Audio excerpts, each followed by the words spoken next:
Hello à tous, je suis Éléonore Vigneron et je suis ravie de vous accueillir sur Rayonnante. Dans ce podcast, je pars à la rencontre de personnalités inspirantes qui rythment l'actualité ou l'innovation à Nantes et dans la région. Ensemble, nous discutons de leur parcours de vie, de l'origine de leurs projets et de leur vision de l'entrepreneuriat nantais. Rayonnante, un podcast original à écouter quand vous le voulez sur toutes vos plateformes de podcast. Parfois, le désir d'entreprendre et l'appel de la maternité arrivent en même temps. C'est l'histoire d'Astrid Geffroy, qui en 2016 s'est lancé le pari de créer une marque d'accessoires et de déco pour enfants, Petit Picotin. Au début de cette success story, une envie, celle de dépoussiérer l'univers du cadeau de naissance personnalisé, d'y apporter un peu de fraîcheur, de nouveauté, en utilisant des matières éco-responsables, des tons doux, neutres. Alors comment Astrid a-t-elle créé sa marque et réussi à devenir une référence dans ce milieu ? Comment conjugue-t-elle sa vie d'entrepreneur à celle de maman de 4 enfants ? Pourquoi Astrid et Olivier, son mari, qui a depuis rejoint l'aventure, ont décidé de déménager leur bureau parisien à Nantes ? Eh bien, vous découvrirez tout cela en écoutant l'optimisme et la douceur d'une fille créative bien dans sa tête, dont la joie de vivre est communicative. Je vous souhaite une belle écoute. Hello Astrid. Bonjour Elena. Bonjour et bienvenue dans Rayonnante. Du coup, merci d'avoir accepté de nous raconter ton histoire au micro de Rayonnante aujourd'hui. C'est de Petit Picotin, la marque que tu as créée. Si j'ai bien compris, c'est ton premier podcast. Exactement. Donc Astrid, on enregistre aujourd'hui cet épisode dans vos locaux, à La Chapelle-sur-Erdre, où vous êtes arrivée donc en septembre dernier, c'est ça si je me trompe pas. Exactement. Alors raconte-nous, pourquoi est-ce que vous avez fait ce choix de déménager vos bureaux de Paris jusqu'ici à Nantes ? Ça a été une grande décision parce qu'on a dû déménager à la fois côté professionnel avec Petit Picotin et personnel, déménager toute la petite famille. Pourquoi on a choisi de partir ? On a été assez heureux à Paris, on avait des bureaux chouettes mais qui devenaient trop petits, et quand on a cherché des bureaux plus grands, on s'est vite rendu compte que les loyers dans Paris n'étaient plus très raisonnables. Donc on a commencé à regarder en banlieue et on s'est dit non, en fait on a plutôt envie d'une vie en province pour tout le cadre de vie qui va avec, tout le rythme aussi un peu plus calme qu'on peut retrouver en province. Et donc là, on a pris une carte de France et on s'est dit où est-ce qu'on a envie d'aller. Et Nantes a été, en fait, on est quand même très attiré par l'Ouest. Parce qu'on aime la côte ouest, et donc on s'est dit allez, on hésitait un peu entre Nantes et Bordeaux, et notre cœur a penché pour Nantes assez rapidement finalement. Qu'est-ce qui vous a attiré, dans Nantes ? Pas mal de choses, donc le fait que ce soit une ville hyper dynamique, tout le monde nous le disait, c'est vrai qu'il y a un peu un engouement pour Nantes en ce moment, j'ai l'impression, mais on a suivi cet engouement, et c'est vrai que c'est une ville dynamique, on le ressent depuis qu'on est arrivé, c'est une ville aussi assez entrepreneuriale. Il y a pas mal de jeunes startups qui sont ici, et on sent vraiment ce réseau qui est chouette. Une ville accueillante, et après le bonheur d'être pas trop loin de la mer pour les week-ends et d'avoir un cadre de vie agréable, ça c'était aussi un petit plus pour le perso. Tu dirais que ça a été une décision facile à prendre et facile d'embarquer toute l'équipe Petit Picotin avec vous dans ce projet ? Facile à prendre, non, je le dirais pas, parce qu'on a évidemment retourné le problème dans tous les sens en se disant on y va pas, on est sûr, on n'est pas sûr. Encore une fois, on était heureux à Paris, donc on voulait pas, c'est pas parce qu'on quittait quelque chose qu'on n'aimait plus, on était encore très bien à Paris. Et puis évidemment de se dire à toutes les personnes qui travaillent pour nous, là il faut leur annoncer qu'on s'en va, c'est pas facile parce que c'est pas forcément dans leur projet de vie, et on va un peu leur imposer évidemment, non, leur proposer, on a proposé aux personnes de l'équipe de nous suivre, mais c'est pas dans leur idée au départ. Mais bon, on était assez persuadés, nous, personnellement, de ce projet, et on s'est dit, après, il faut aussi prendre des décisions. C'est la joie de l'entrepreneuriat, c'est que parfois, si on a envie d'avancer dans un sens, il faut avancer. De toute façon, on devait quitter nos bureaux, on n'aurait pas pu avoir de si beaux bureaux dans Paris, et donc, on va dire que l'équation, elle était un peu insolvable pour rester dans Paris. Donc, il fallait de toute façon prendre une décision, qu'elle soit en banlieue parisienne ou en province, mais il y aurait eu un changement de toute façon. Et au final, l'équipe vous a suivi ? Exactement, et ça c'était une super belle surprise. Ça a été l'annonce, on avait un peu la boule au ventre le jour où on est arrivé pour l'annoncer aux équipes, et ça a été à la fois de la joie, des pleurs, enfin ça a été un peu un moment plein d'émotions au bureau, parce que pas mal de surprises en fait, les gens ont été assez surpris parce qu'ils s'y attendaient pas forcément, ils savaient qu'on cherchait des nouveaux bureaux, mais pour eux c'était du coup dans la lignée.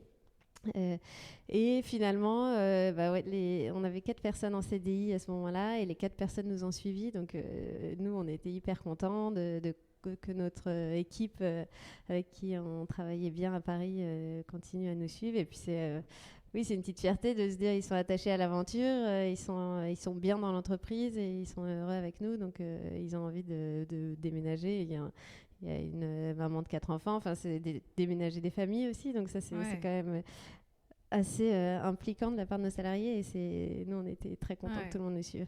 Je fais une petite précision parce que quand tu dis nous, on n'en a pas parlé, mais en fait, tu parles de toi, bien entendu, mais aussi d'Olivier, ton mari, qui a rejoint l'aventure. On en reparlera tout à l'heure, plus tard dans l'enregistrement. Mais finalement, qu'est-ce que Nantes vous a apporté que vous n'aviez pas à Paris ?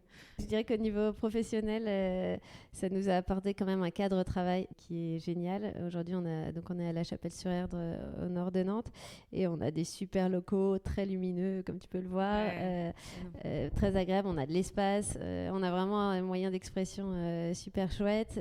Pour travailler, c'est très agréable. À Paris, ça nous change parce qu'on était, nos bureaux étant devenus trop petits rapidement. Nous, on a du coup délocalisé nos stocks et on travaillait dans un sous-sol. Donc, c'était devenu vraiment plus agréable. Donc là, ça nous change tout à ce niveau-là. On gagne vraiment en qualité de travail et aussi dans le réseau. Je trouve que c'est plus facile à Nantes, le réseau des startups, parce qu'à Paris, il y a énormément d'entreprises, évidemment. Mais finalement, là, comme il y en a moins, et ben, j'ai l'impression qu'il y a un plus fort réseau d'entraide et ça, c'est chouette aussi de retrouver ce dynamisme-là. C'est drôle parce que c'est vraiment ce qui ressort dans toutes les interviews que j'ai menées, c'est qu'en effet, il y a une vraie entraide entre entrepreneurs. Comment ça s'est ressenti ? Tu pourrais nous dire un peu plus concrètement comment vous l'avez ressenti ? De manière très concrète, par exemple sur le déménagement, on a demandé à Fago, qui a fait le même mouvement que nous quelques années avant, leur retour. Ils nous ont gentiment accueillis, ils ont accueilli toute notre équipe dans leur bureau pour les aider aussi à faire leur choix, pour que leurs équipes leur racontent comment ils ont vécu le changement et que nos équipes puissent se projeter avant de décider. Enfin, c'est ce genre de choses très accueillantes et agréables. Il y a Lily Lotte aussi qui est présente et qui est plus sur le secteur de l'enfant. On se connaissait déjà à Paris, mais on a pas mal d'interactions aussi parce qu'on a pas mal de synergies sur nos sujets. Donc tout ça, c'est un réseau en fait assez facile puisqu'on n'est pas très très nombreux non plus dans ces startups-là. Du coup, on est évidemment plus proches.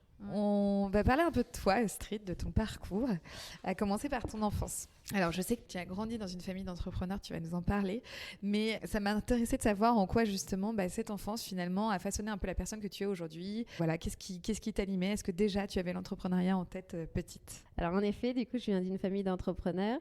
Alors, je pense que ça m'a aidé grandement dans mon aventure. C'est que l'entrepreneuriat ne me faisait pas peur puisque en fait mes parents, mes frères, tout le monde est dans l'entrepreneuriat, mes cousins, donc évidemment ça rassure, je pense. Je mettais pas derrière l'entrepreneuriat une étiquette qui peut donner un peu le vertige parfois. Là, moi, c'était quelque chose qui me parlait, qui était dans mon quotidien, donc ça, c'est sûr que ça m'a aidée. Et après, je pense que oui, c'est sûr que c'est un état d'esprit, je dirais, plutôt que des compétences. Moi, je suis une créative et j'avais envie que ma créativité, de pouvoir la développer concrètement, de pouvoir faire mes produits. Alors, j'ai travaillé dans des plus grandes entreprises avant de fonder Petit Picotin. On apporte sa touche, évidemment, des petits détails et tout ça, mais finalement, tant qu'on n'est pas à la direction, c'est pas nous qui allons changer tout. Et j'avais vraiment envie de pouvoir concrètement mettre en place ce que j'avais en tête. Et ça, je pense que depuis petite, dans ma famille, dans mon éducation, on me l'a beaucoup inculqué par des choses simples. J'ai l'impression qu'on m'a toujours donné l'opportunité de faire ce que j'avais envie. Je sais pas, j'avais envie d'un déguisement d'indienne, on sortait à la machine à coudre, enfin de manière simple, avec des cartons. Quand j'avais des envies, des idées, on m'a toujours poussé à les concrétiser. Et ça, je pense, en fait, c'est un peu déjà de l'entrepreneuriat dans sa façon d'être, de concrétiser les projets. J'ai repeint plusieurs fois ma chambre, de la déco quand j'étais petite en prenant des bouts de bois, des choses. Mais concrètement, je réalisais ce que j'avais dans ma tête, je l'ai réalisé en vrai. Et ça, je pense que c'est quelque chose de fort que m'a appris mes parents.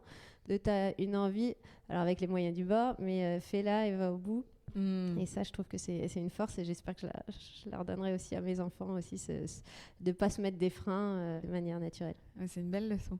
Mais du coup, donc, ça veut dire que depuis toute petite, déjà, tu avais déjà finalement cette appétence pour l'univers de la déco, de la mode.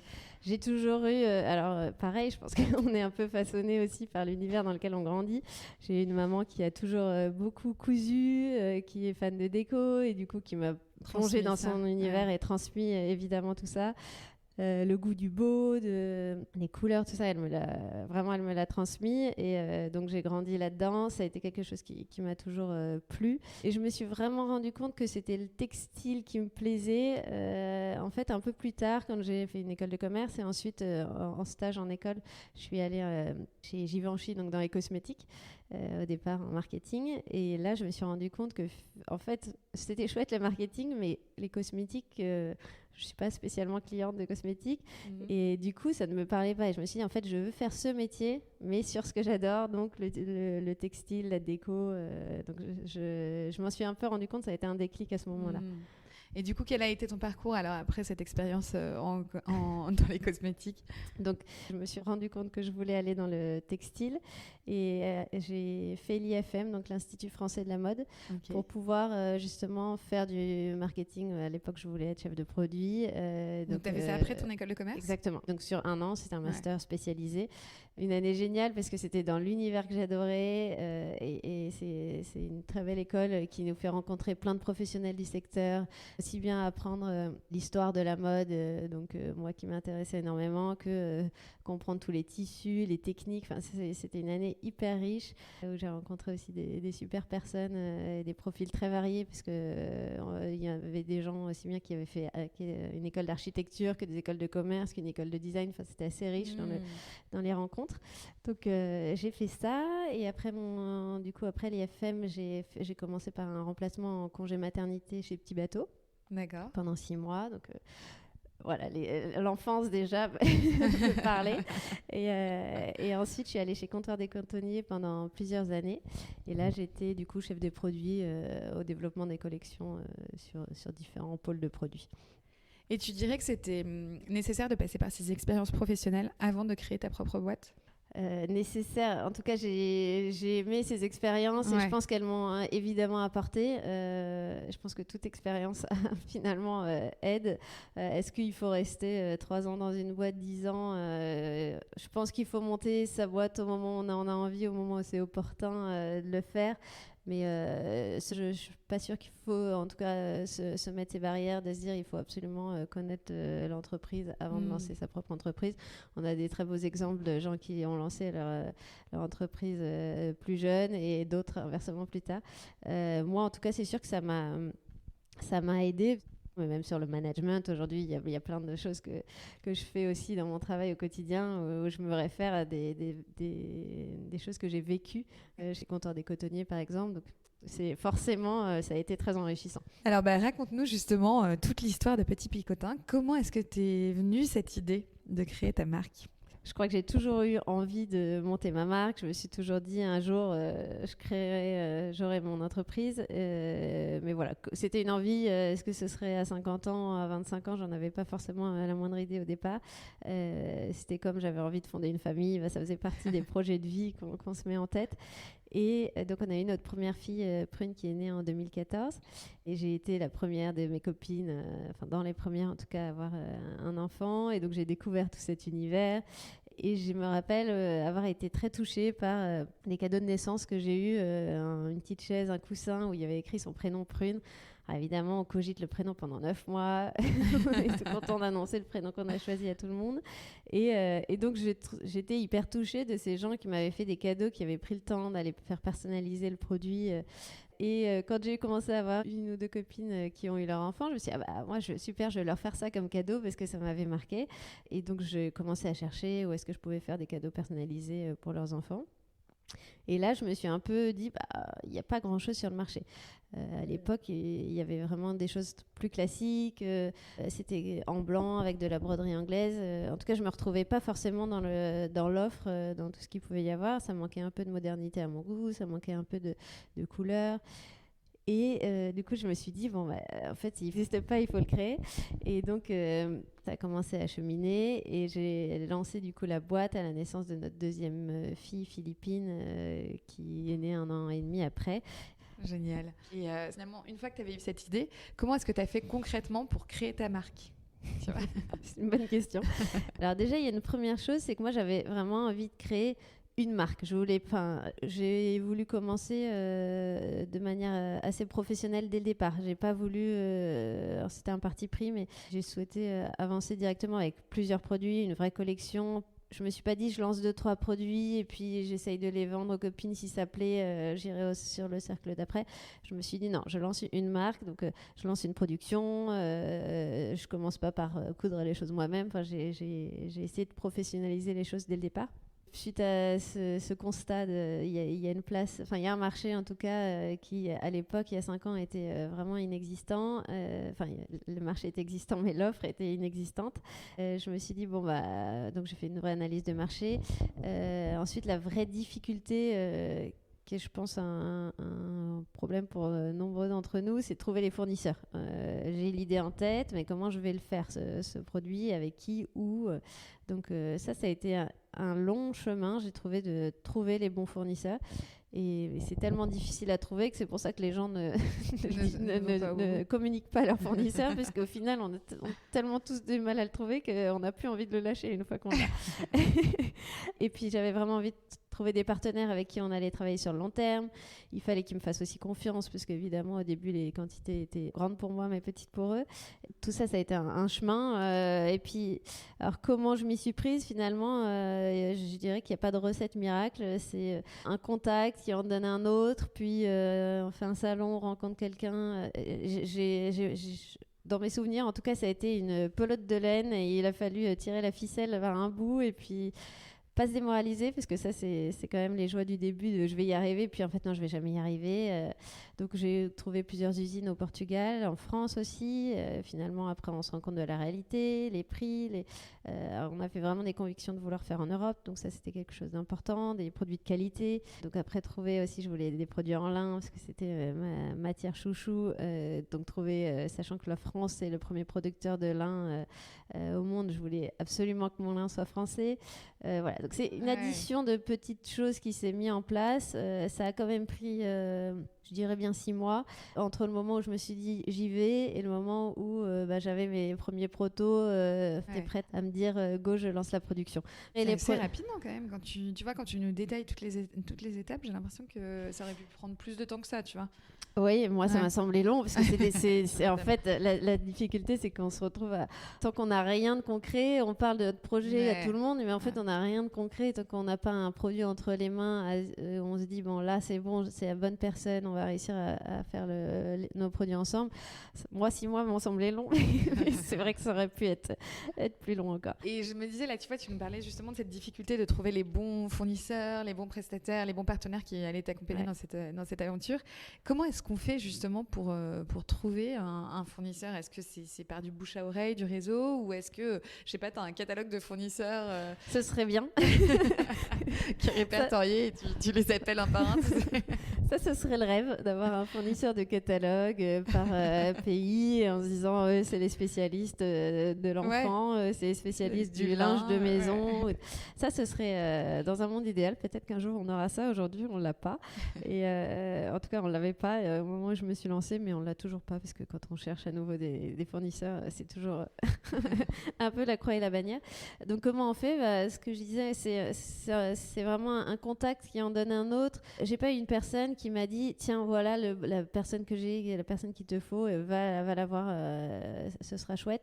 J'ai l'impression d'avoir ouvert énormément de portes, donc demander à des contacts que j'avais via mon travail d'avant, qui était déjà dans le textile, mais on travaillait plus en Asie. Moi, il était hors de question qu'on aille en Asie, je voulais que ce soit en Europe. Donc, ça ne m'a pas énormément aidée, finalement. Après, en appelant tout bêtement les chambres de commerce de Porto, enfin des choses, j'ai vraiment ouvert toutes les portes en me disant le Portugal, ça c'est chouette. Le lin, en allant à la fois, il y a des des comités de lin en France, et donc en contactant ces gens-là et après du coup en contactant les usines. C'est vraiment un travail de fourmi. Et puis c'est une porte qui en ouvre une autre ou une porte qui se ferme parce qu'on se dit non en fait là-dedans ça sert à rien que je creuse, je vais pas y arriver. Mais un vrai travail de fourmi. Et j'ai trouvé un travail assez usant au départ parce qu'on se dit on va y arriver ou on va pas y arriver. Et puis quand après le moment où ça devient super chouette, c'est quand on a trouvé quelqu'un et que là on peut commencer à travailler vraiment les produits qu'on a en tête. Recevoir un premier prototype, c'est assez magique, la concrétisation du projet. Donc ça, c'est les belles étapes après. Et en parallèle de ça, j'imagine que tu pensais du coup à ta marque. Exactement, parce que ça, donc le produit, pour moi, c'est le nerf de la guerre. Une marque, elle se fait, évidemment, il y a une image de marque, il y a un logo, il y a un nom, mais qu'est-ce qui fait que la marque va être bien? C'est si le produit est bien. et donc le produit de qualité, ça, c'était vraiment pour moi la chose la plus importante sur laquelle travailler, sur laquelle j'y ai mis vraiment toute mon énergie. Bon, évidemment, j'ai pensé du coup ma collection et mon univers. J'ai travaillé avec une amie graphiste pour faire le logo. Et du coup, évidemment, là, c'est mettre des noms sur qu'est-ce qu'on veut évoquer par la marque. À ce moment-là, j'avais vraiment tout cet univers de douceur, de cocon autour de l'enfant, parce que je savais que je voulais déjà être certes autour du cadeau de naissance, mais aussi tout l'accompagnement autour de l'enfant de 0 à 6 ans, être vraiment... dans la déco de la chambre, l'univers du bain, donc vraiment le cocon du petit. Donc j'ai travaillé avec une graphiste sur le logo, des pictos, tout ce genre de choses. Je pense que Petit Picotin a aussi une force sur ses images. J'ai toujours, en fait, moi je suis très visuelle et du coup j'ai toujours beaucoup aimé travailler mes shootings. Nos produits sont épurés, sont simples et on essaye de retranscrire tout ça aussi dans nos photos avec nous c'est simple, les enfants ils sont ni maquillés ni coiffés, on les prend comme on les a en vrai. Évidemment on leur bouche le nez avant de prendre une photo, mais je dirais que les préparatifs ça arrête à peu près là. Et ça, donc tout cet univers il s'est créé au fur et à mesure entre les photos, les produits, les couleurs que j'ai voulu douces dès le départ, parce que en 5 ans il s'est passé beaucoup de choses sur le marché de l'enfant. Donc aujourd'hui on trouve plus de choses avec des coloris doux et de choses épurées. Il y a 5 ans, c'était vraiment pas le cas.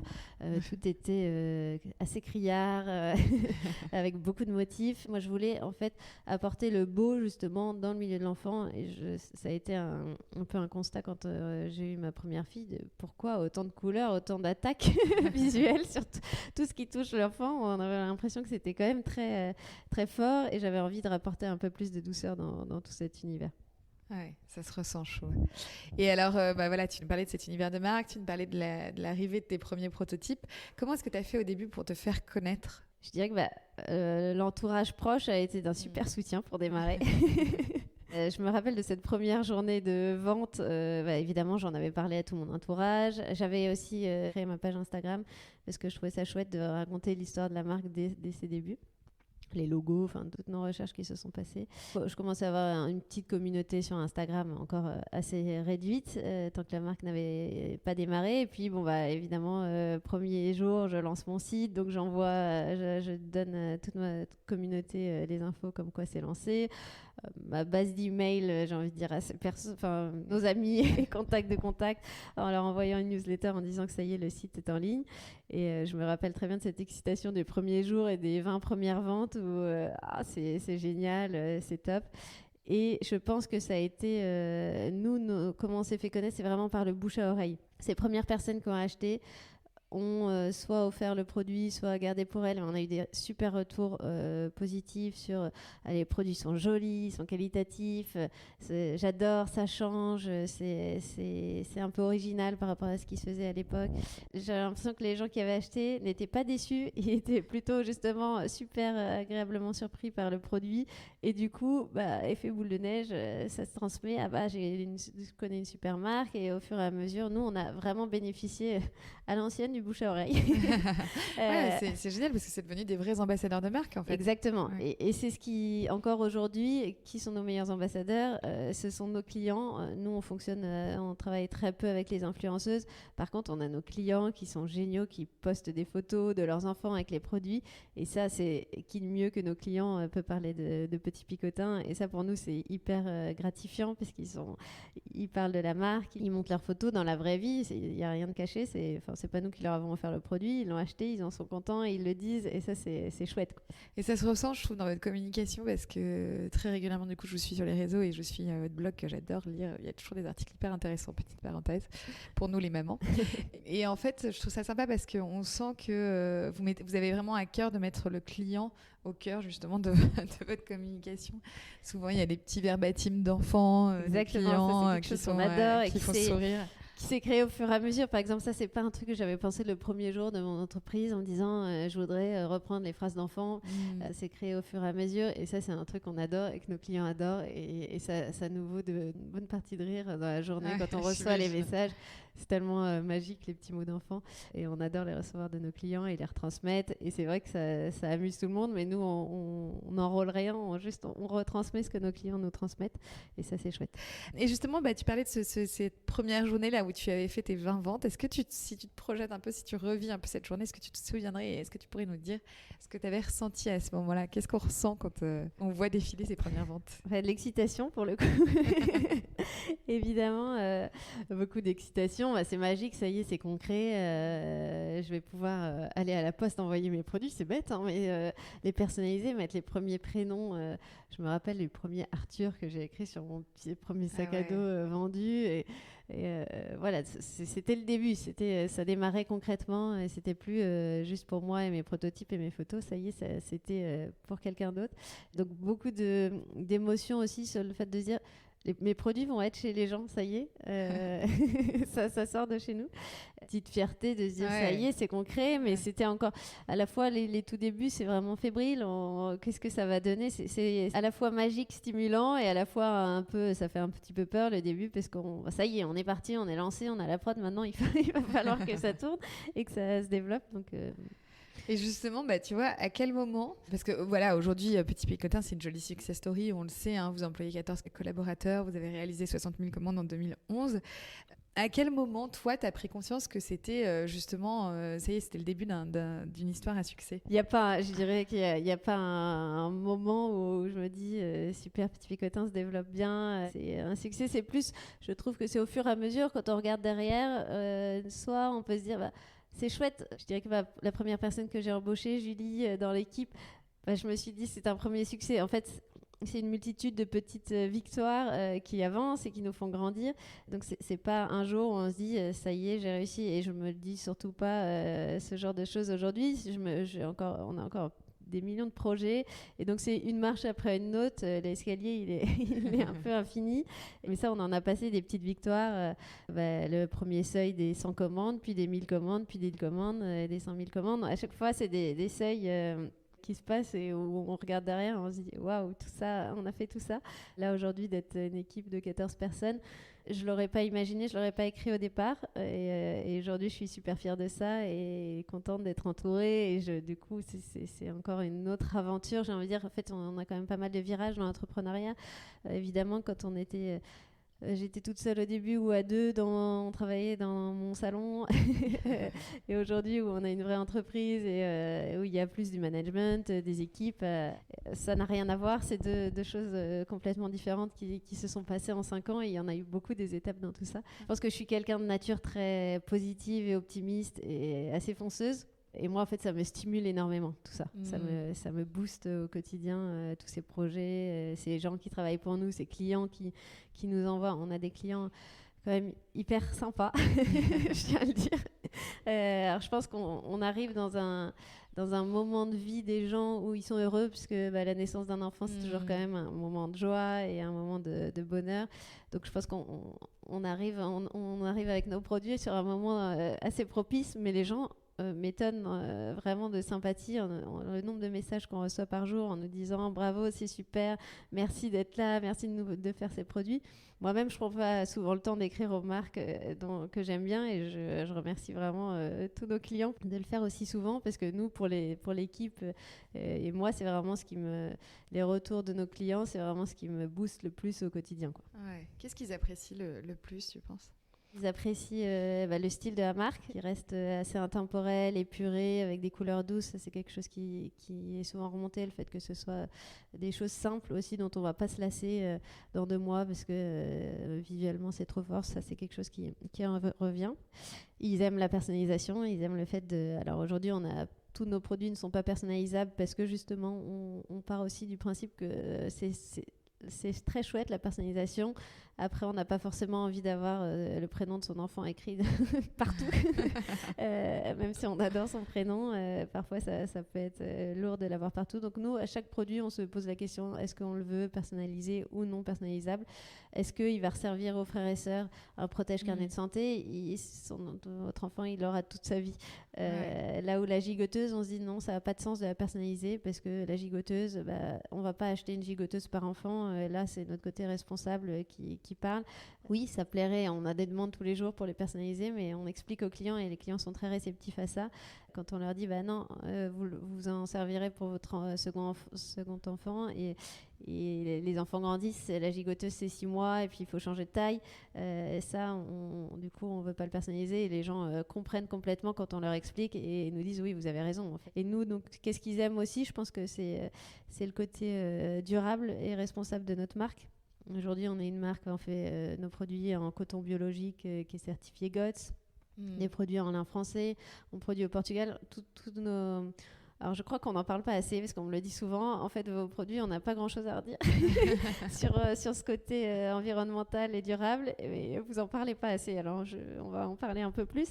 Mais pour moi, c'était une évidence. En fait, je me suis jamais dit, c'était pas du marketing. Je me suis jamais dit, tiens, il faut que je mette le mot durable sur tout ça, il faut que je mette le mot... Aujourd'hui, il y a du marketing qui se fait autour de tout ça, parce que ça devient dans l'air du temps, et c'est des mots qu'on utilise pour parler au client, parce que c'est les mots que le client entend. Mais moi, quand je l'ai lancé, j'ai voulu en fait juste des produits comme je n'avais pas envie de faire mes produits à des millions de kilomètres alors qu'on pouvait les faire ici. Pourquoi aller chercher du lin qui a été tissé en Asie alors que les producteurs de lin, c'est en France? C'était juste plus du bon sens sur où faire nos produits et comment les faire que du marketing. J'ai envie de me positionner sur tel marché. Et en l'occurrence, c'est chouette parce que tout le monde évolue dans ce sens-là, donc c'est chouette, on se recoupe. Mais ça n'a pas... je vais dire, ça n'a pas été prémédité pour le marketing, c'est plus pour le fond de qu'est-ce qu'on a envie pour nos enfants. Évidemment, on veut toujours les meilleurs produits pour ses enfants, et ça, c'était important pour moi qu'on ait des produits jolis, qui soient à la fois durables, qualitatifs. J'en ai déjà parlé un petit peu, mais c'est vraiment, ça, c'était vraiment la chose très importante pour moi et pour nous, et ça l'est encore aujourd'hui. On fait très très attention à la qualité. On a tout un process dans nos préparations de produits, préparation de commandes, où on passe beaucoup de temps sur chaque produit à couper un petit nœud, un petit fil. On veut vraiment que le produit soit impeccable quand il arrive. Et ça, on y tient tous, et toute l'équipe est derrière ce sujet de qualité en permanence. Et je pense que les gens nous reconnaissent aussi pour... j'ai parlé de l'originalité de nos produits avec les ballons, on a certains produits qui sortent un peu de l'ordinaire, et des produits pratiques. Ça aussi, alors c'est vrai que c'est pensé par des parents pour les parents. J'ai envie de dire que c'est un peu facile quand on est parent de penser aux produits pratiques, parce qu'on les vit au quotidien, et que moi, il n'y a pas un produit qui est sorti de chez Petit Picotin sans avoir été testé et retesté par mes enfants, mes copines, en disant qu'est-ce que tu penses, est-ce que c'est bien, est-ce que c'est pas bien, est-ce que tu ferais autrement. Chaque produit qui est développé, il est pensé pour être certes beau, certes utile et joli, mais vraiment aussi, il faut le côté pratique, et ça... Et durable aussi, ce que tu disais. Exactement. Qui dure dans le temps. Et justement, vous avez une large gamme de produits. Est-ce qu'il y en a un qui est un best-seller Petit Picotin, et quel est toi, ton article préféré? Alors oui, il y a un best-seller chez Petit Picotin, c'est notre sac à dos. On peut voir pas mal dans les petites cours d'école et de crèche. Ça c'est vraiment notre best-seller. Non, et puis ce produit, il est coup de cœur. Vraiment, j'ai l'impression que quand les gens ont reçu ce cadeau, en cadeau de naissance, ils leur offrent derrière. Est-ce qu'ils ont adoré, ils leur offrent derrière. Et après, tu me demandais mon produit coup de cœur. Moi, je crois que j'ai un petit coup de cœur sur le peignoir. J'adore ce produit. J'adore voir mes enfants sortir du bain avec leur petit peignoir et se balader à la maison en peignoir. Je trouve ça trop mignon. Et du coup, tu vois, même, je le dis en scoop, mais on va lancer une taille supplémentaire sur ce peignoir parce qu'on est des grandis et j'ai envie de pouvoir aussi l'habiller en grandissant pour pouvoir aller jusqu'aux 8 ans. Parce qu'aujourd'hui, vous habillez les enfants de 0 à 6 ans, c'est ça ce que tu m'avais dit. On reste de 0 à 6 ans. Et là, sur certains produits, on commence aussi, on a évidemment nos clients qui nous réclament un peu plus de grande taille parce que leurs enfants grandissent. Ils sont contents, ils peuvent équiper les plus petits, mais ils ont aussi envie d'équiper les plus grands. Donc évidemment, c'est tentant de leur répondre favorablement. Et donc ça, je crois que c'est un de mes produits coup de cœur, le peignoir, et on va même le décliner bientôt en robe de chambre. Après, l'inspiration sur le produit en tant que tel, elle passe vraiment par des besoins que j'ai en tant que maman, qu'on a toutes ou que des copines me remontent. Ça, j'aime beaucoup. Enfin, j'ai souvent même des clientes qui nous remontent des besoins.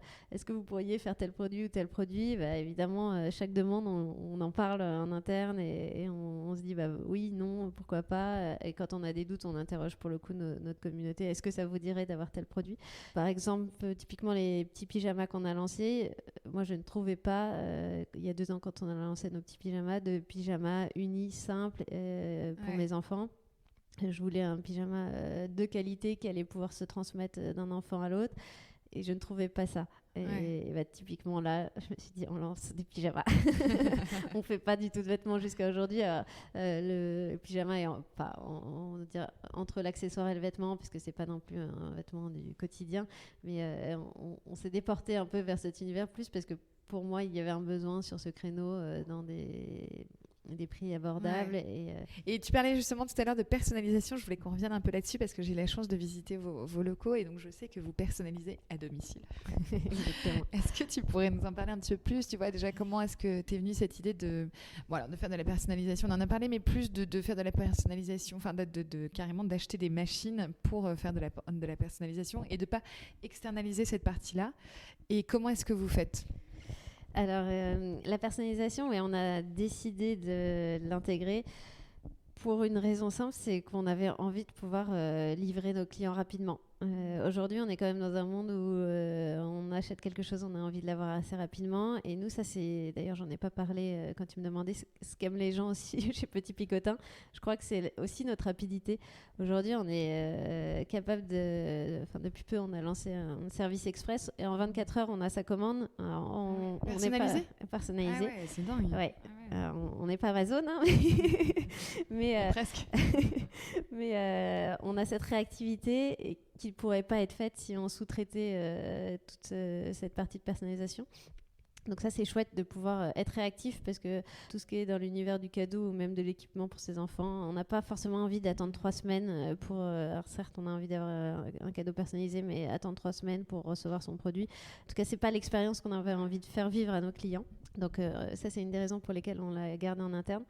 Je crois que l'autre raison, c'est aussi que moi, dès le départ, ça fait peut-être aussi partie de mon histoire avec mon papa qui a son entreprise, mais j'aimais bien aussi avoir ce cœur d'activité. Alors certes, on ne fabrique pas, on n'a pas des couturières qui fabriquent les produits en interne, et ça c'était assez inenvisageable économiquement, mais on a quand même une vraie partie de la préparation de commandes qui se fait chez nous, donc qui est personnalisée, et donc on n'a pas des couturières, on a vraiment une équipe de choc à l'atelier, et aujourd'hui c'est une petite fourmilière qui tous les jours va chercher donc tous les matins les produits dans le stock en fonction des commandes de la veille, fait donc son picking, personnalise produit par produit en fonction des prénoms, ils ont des listings tous les matins qui sortent et ensuite elles personnalisent, elles font des finitions de qualité dont on parlait tout à l'heure et ensuite elles emballent chaque produit. Il y a des camions qui viennent chercher toutes les commandes tous les jours et ça je trouve que c'est super chouette de ne pas vivre la marque que derrière son ordinateur et un nombre de commandes. Là, nous, concrètement, quand il y a beaucoup de commandes, on descend tous pour aider à faire des commandes. On crée, on le palpe. Et donc, je trouve qu'on vit la marque aussi à 200%. On voit concrètement tous les sacs à dos partir tous les jours dans tous ces foyers. On voit les piles de commandes qui partent. Et ça, c'est hyper chouette. En tout cas, avec Olivier, ça nous ça nous tenait à cœur d'avoir ce côté entreprise concrète. Aujourd'hui, avec Internet, on peut se dire c'est un site web, ils sont que derrière leur ordinateur à faire et avec leurs quelques protos sur le coin du bureau. Non, nous, on est une vraie. On n'a pas eu une usine, on est loin d'être une usine, mais on est une vraie entreprise avec un entrepôt, notre stock concret. On sait ce qui se passe et ça, c'est chouette. Et ça fédère aussi énormément dans l'entreprise. Et alors, comment est-ce que justement vous envisagez l'avenir de Petit Picotin ? On rêve de grands picotins. Non, je dirais qu'en 5 ans, comme je le disais au début, je ne pensais pas faire grandir Petit Picotin comme ça en 5 ans. Donc, j'espère que ça va continuer comme ça. Il n'y a pas de raison que ça ne le soit pas. En tout cas, on met toute notre énergie à faire grandir Petit Picotin. On a une super équipe, on croit en la marque, en le projet. On a des clients qui sont hyper fidèles. Pour nous, c'est un peu une fierté, une réussite, c'est que nos clients, quand ils nous connaissent, après ils rachètent régulièrement chez nous et donc c'est qu'ils sont contents. Et ça va évidemment nous aider à grandir. Ils parlent de nous, ça va nous aider à grandir aussi.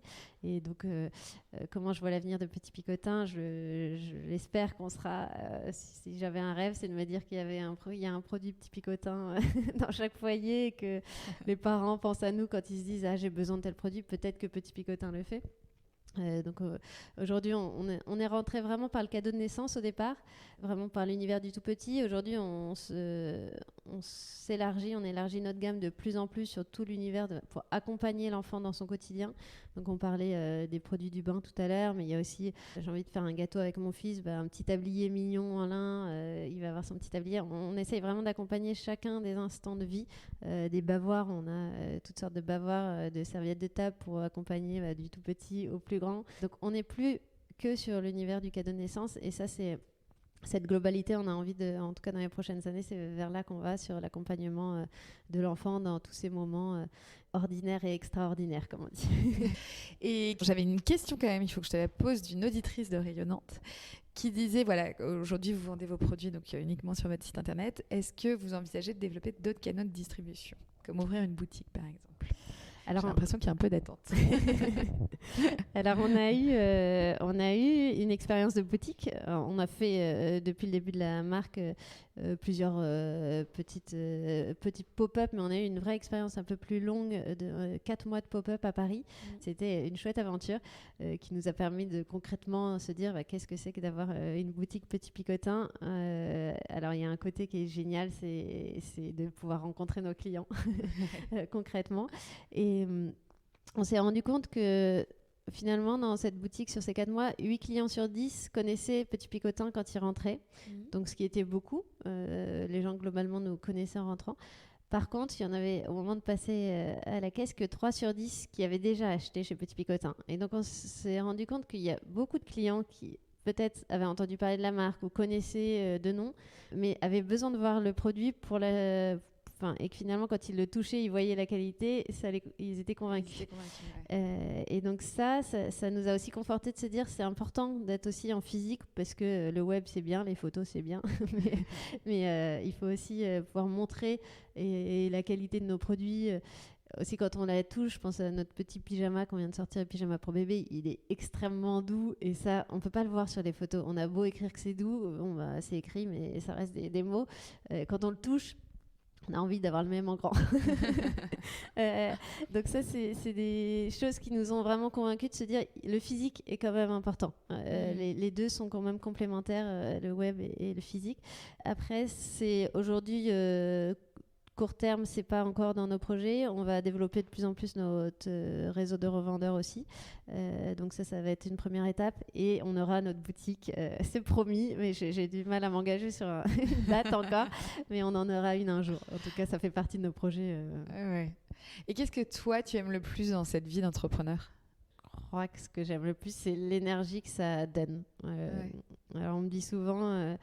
Comment tu fais comment vous faites avec vos 4 enfants, votre entreprise, pouvoir gérer tout ça de front et tout ça. En fait, moi, je crois que l'entreprise, elle me donne beaucoup d'énergie parce que je suis une passionnée, j'adore les projets et en fait, l'entrepreneuriat, c'est une succession de projets, de petits projets, de gros projets, mais tous les jours, c'est des nouvelles choses et des nouveaux projets. Et donc ça, c'est hyper stimulant. Je suis hyper heureuse le matin de me lever et d'aller au boulot, tout comme je suis hyper heureuse de rentrer pour voir mes enfants le soir. Mais j'aime beaucoup ma vie d'entrepreneur. Je suis, évidemment, c'est un peu mon petit bébé, notre petit bébé, cette entreprise. Puis de voir les gens enthousiastes autour, en fait, c'est hyper stimulant. Et de voir aussi une équipe qui est hyper motivée pour avancer et qui a envie d'avancer avec nous. On ressent beaucoup ton optimisme, ton positivisme quand tu nous racontes toute ton histoire. Est-ce que tu as eu quand même des moments de doute dans tout ce parcours, des moments d'incertitude? Et si oui, comment est-ce que tu appréhendes ces moments-là? Évidemment, j'en ai eu. Alors, en effet, comme tu le dis, je pense que je suis d'une nature très optimiste et ça va aller, ça va toujours aller. De manière générale, je me dis rarement « oh là, ça va pas le faire ». Globalement, je vois le verre à moitié plein plutôt qu'à moitié vide. Après, est-ce que j'ai eu des moments de doute et des moments plus difficiles? Évidemment, je pense qu'on en a tous dans notre vie d'entrepreneur. J'en ai eu et j'en aurai toujours. Je pense qu'il y en a toujours des petits doutes, des petites angoisses par moment, une chose qu'on a envie de mettre en place, comment ça va se passer. Typiquement, le déménagement de Petit Picotin à Nantes, c'était source de pas mal de doutes. Est-ce qu'on prend la bonne décision? On déménage quand même des familles. Est-ce que finalement on va trouver des bureaux comme on l'espère? Parce que c'est bien, on sait ce qu'on quitte. On avait des super bureaux dans le 9e, agréables, d'être dans Paris et tout ça. Bon voilà, il y a des doutes qu'on va aimer ce nouveau changement, cette nouvelle vie. Donc tout ça, c'est des doutes. Après, j'ai l'impression que je pense que c'est dans mon tempérament aussi un peu de fonceuse, de pas non plus, quand on a décidé quelque chose, je me pose pas non plus trop de questions parce que je trouve que à force de retourner le problème dans tous les sens, on trouve toujours, si on a envie de douter, on en trouve des doutes. Si on a envie de se remettre le projet en question, on peut toujours le remettre en question. Et donc moi, à partir du moment où on s'est décidé que oui, on allait y aller, parfois je prends un peu de temps sur certaines décisions et j'ai besoin de poser les pour, les contre. Mais à partir du moment où on s'est dit go, on y va et on avance. Et après, on a la chance d'être deux avec Olivier et ça, je pense, c'est une énorme force parce qu'on est deux à décider, on en parle. Quand il y a l'un a un doute, l'autre le rassure ou inversement. Et parfois, on est tous les deux à pas avoir de doute et là, c'est super. Et donc ça, je pense que d'être deux, c'est aussi une force. Ouais. Et justement, on va revenir un peu sur Olivier parce qu'on en a parlé un peu en filigrane tout au long de l'interview. Mais voilà, c'est ce que je voulais te dire aussi, c'est que je trouve que Petit Picotin, c'est une belle aventure familiale et donc notamment cette histoire que tu vis avec ton mari Olivier qui a quitté son job donc il y a un peu plus de 2 ans pour te rejoindre et prendre part à cette histoire. Pourquoi finalement est-ce que déjà à l'origine, pourquoi est-ce que vous avez pris cette décision? Alors comme tu dis, en effet, c'est une aventure familiale.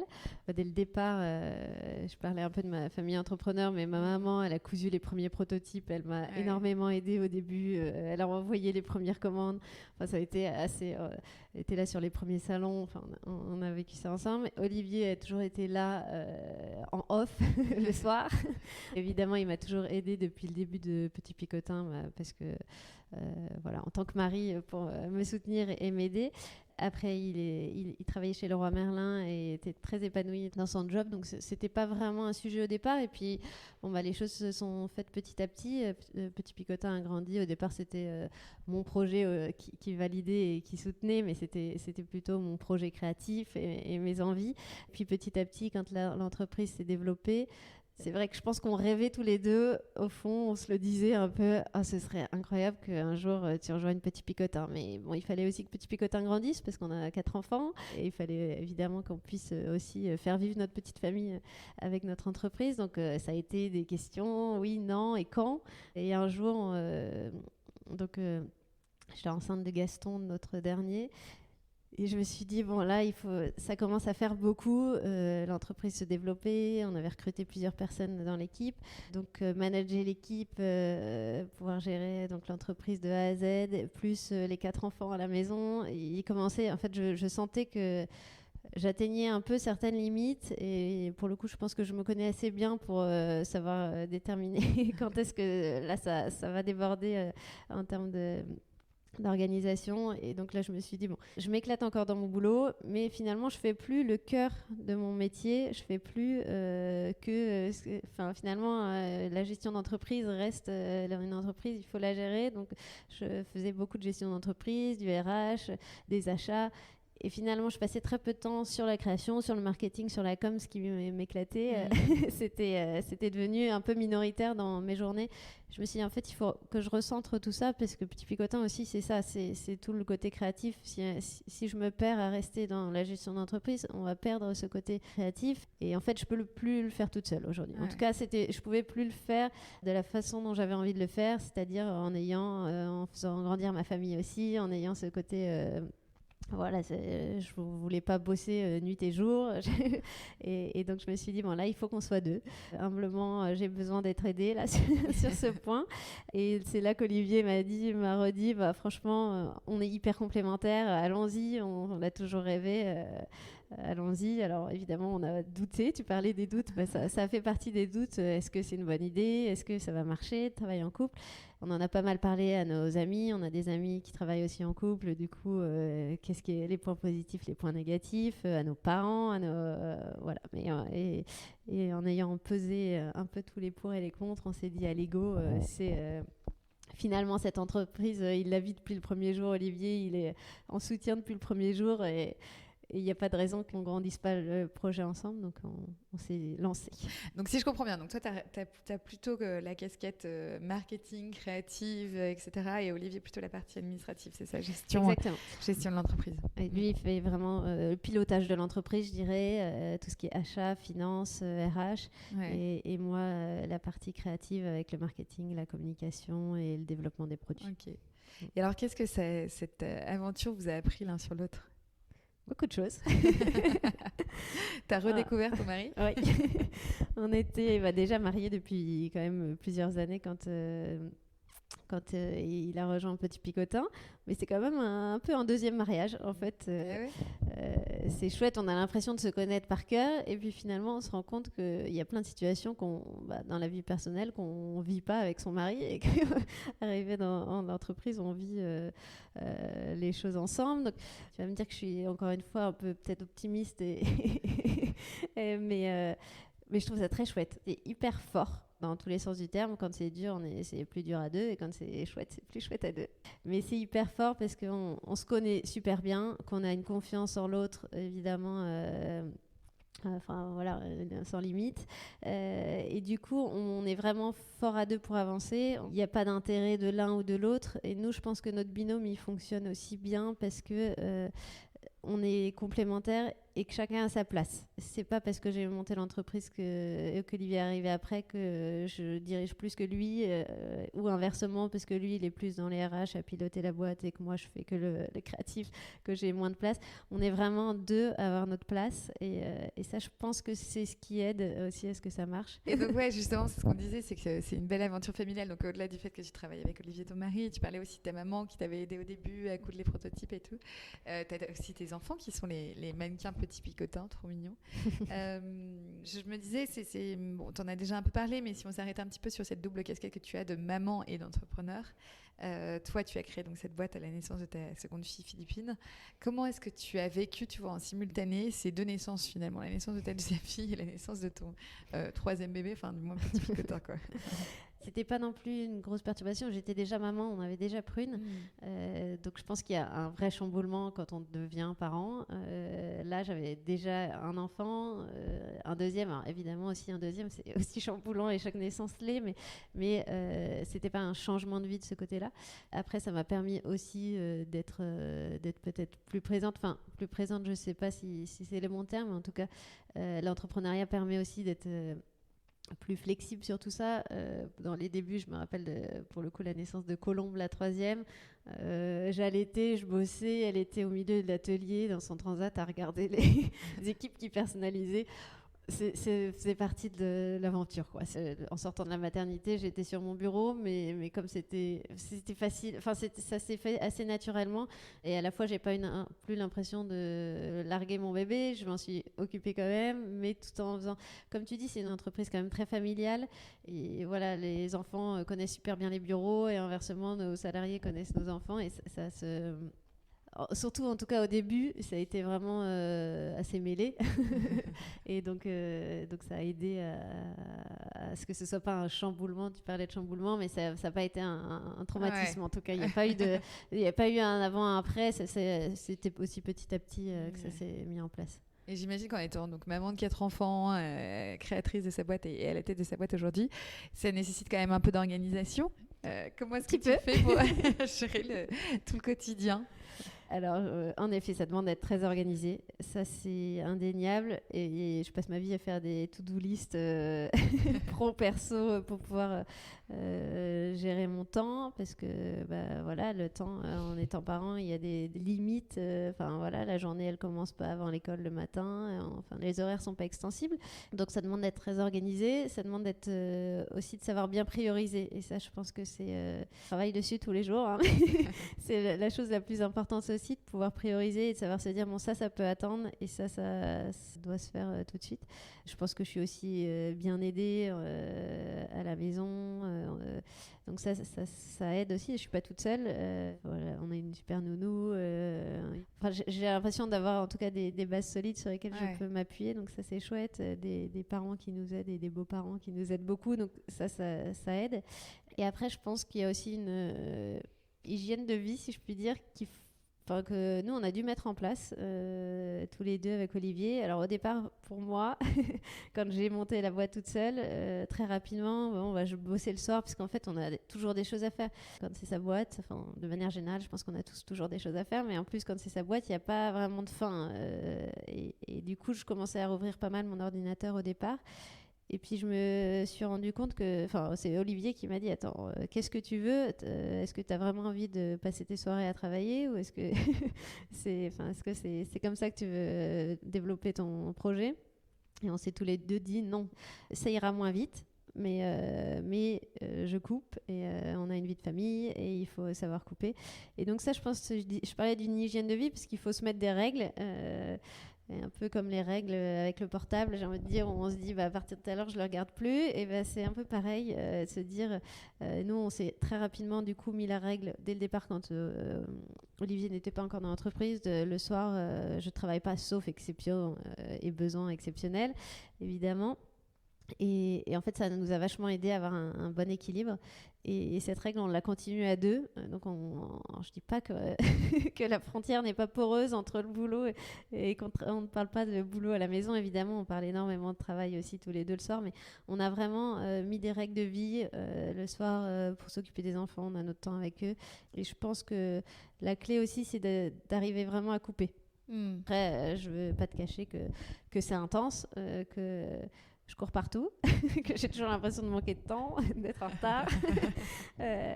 Mais après, je pense que j'aime bien aussi ça, parce qu'on a un peu tendance toujours avec Olivier à se dire, on se remet des projets, même si on court, mais on s'en rajoute un peu plus.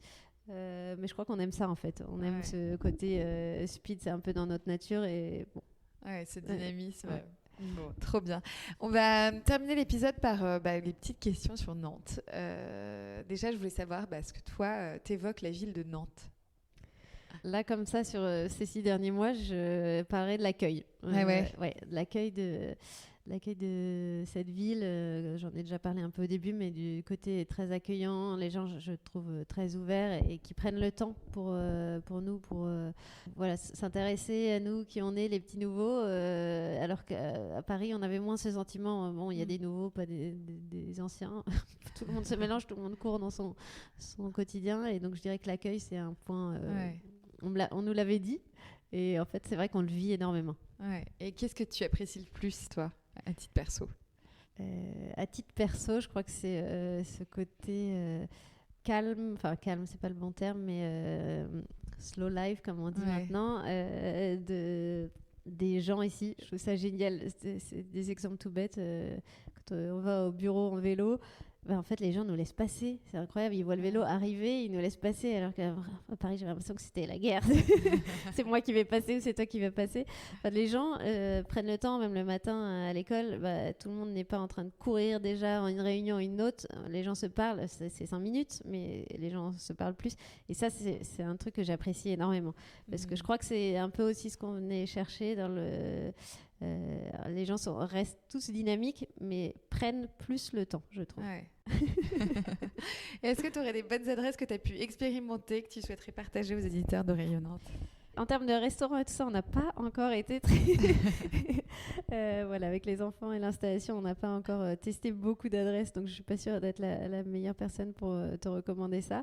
Par contre, en termes de balade, moi, les petits coups de cœur, il y a le parc des Oblates auquel on va souvent avec les enfants. Les balades en vélo au bord de l'Erdre, ça c'est aussi des endroits qu'on adore. Voilà, on découvre petit à petit tous les recoins de Nantes. Mais pour le moment, on profite plus de l'extérieur que de l'intérieur de Nantes. Trop bien. Bon, merci Astrid en tout cas pour le temps que tu m'as accordé aujourd'hui. C'était hyper intéressant. J'espère que ça t'a plu aussi. Mais en tout cas, je te dis à très vite et je te souhaite plein de belles choses pour Petit Picotin. Merci beaucoup, Elena. Merci pour votre écoute. J'espère que ma discussion avec Astrid vous a plu et vous a donné envie de découvrir ou redécouvrir l'univers de Petit Picotin. Si c'est le cas, n'hésitez pas à vous connecter sur leur site internet ou à les suivre sur les réseaux sociaux de la marque. Vous verrez, vous ne serez pas déçus. Quant à moi, je vous souhaite une très belle journée et je vous donne rendez-vous dans 15 jours pour un nouvel épisode.